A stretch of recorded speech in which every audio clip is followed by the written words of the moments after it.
Hello everyone, I'm going to talk to you about some of my character flaws.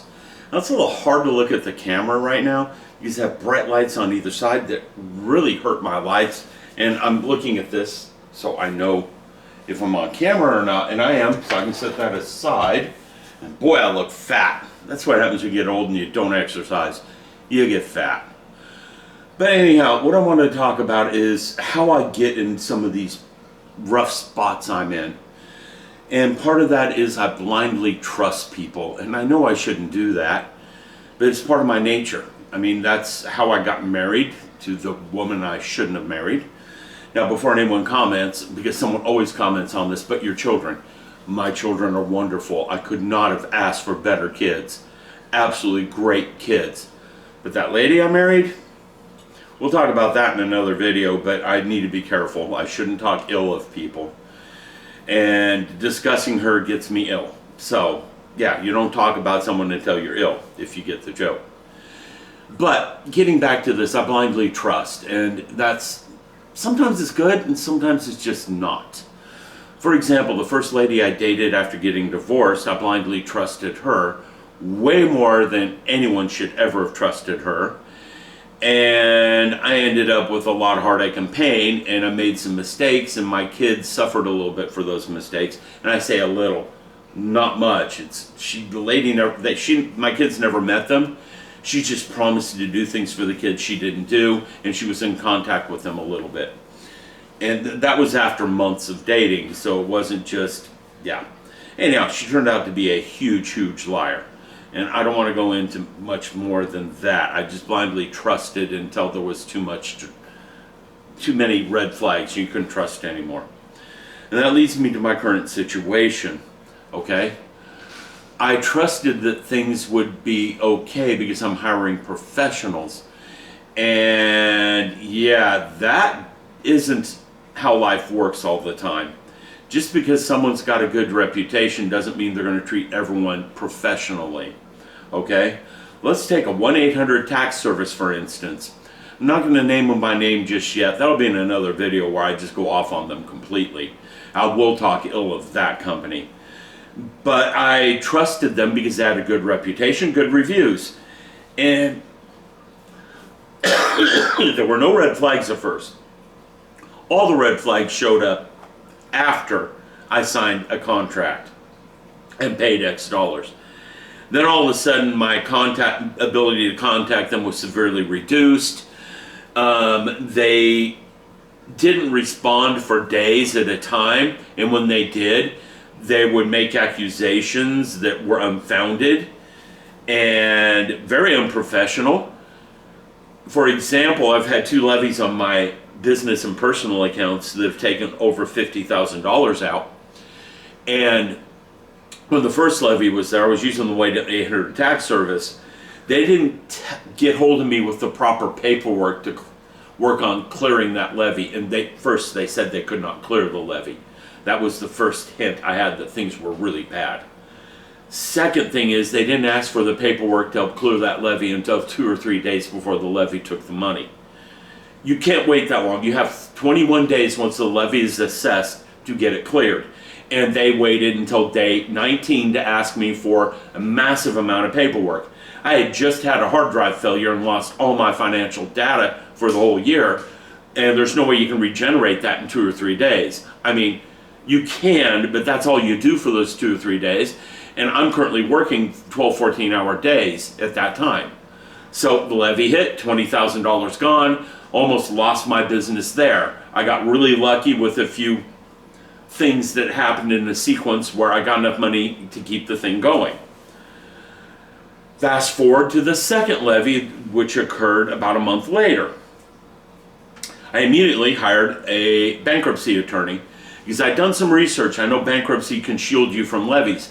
And the reason it does that is you've made a settlement with the IRS. They are satisfied because they have a settlement that says you're going to pay them X dollars. They're happy. It's done. It clears everything up. So I hired this attorney the day after the levy is assessed, and my accounts are frozen. This time the guy went over after every single account except for my children's savings accounts. Okay? Which I need to take care of in a few minutes. Now, with the children's savings accounts being unfrozen, everything else frozen,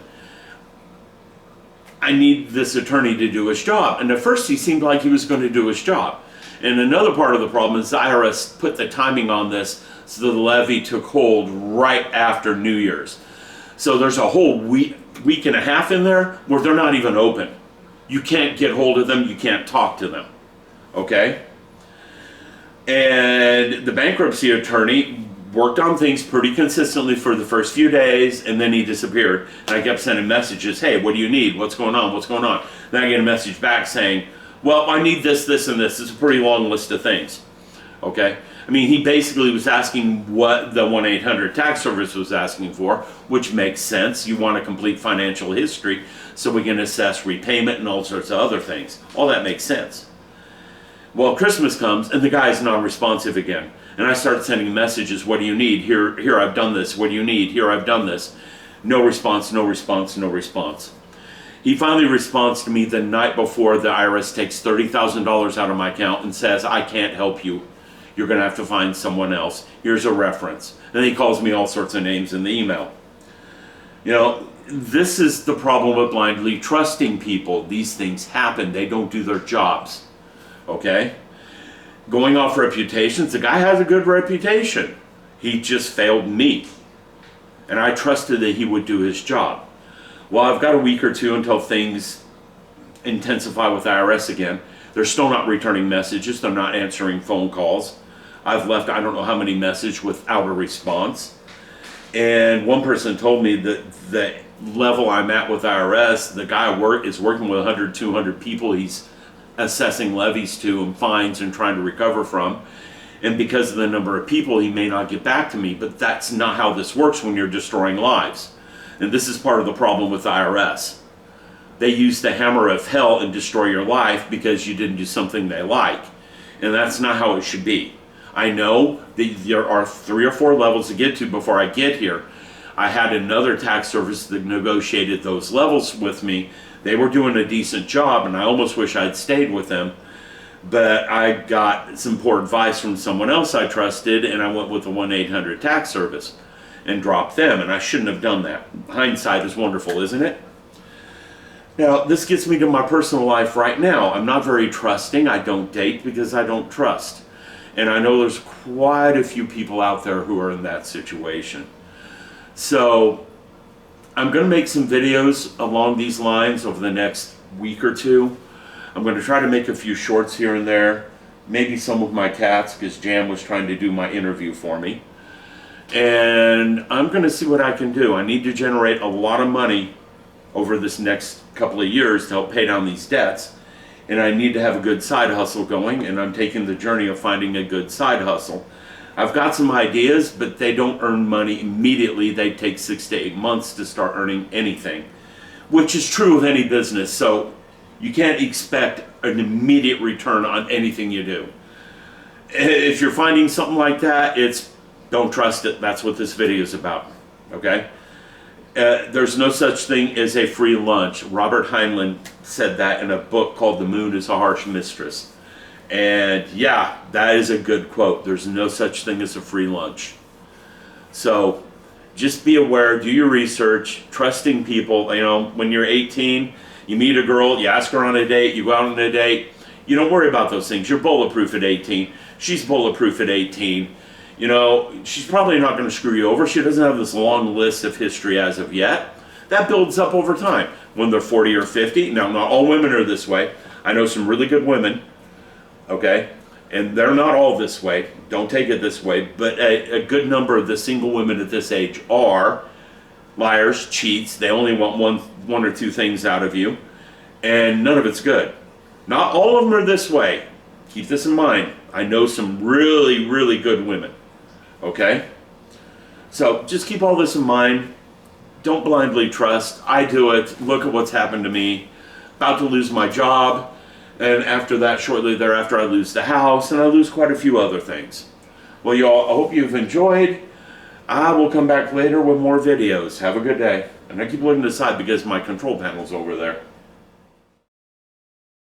Jam. Are you the one being interviewed today? Because you just took my seat. And I'm going to have to get you to move. You understand that, little guy? Well, I'm coming over there, so we're going to have to move.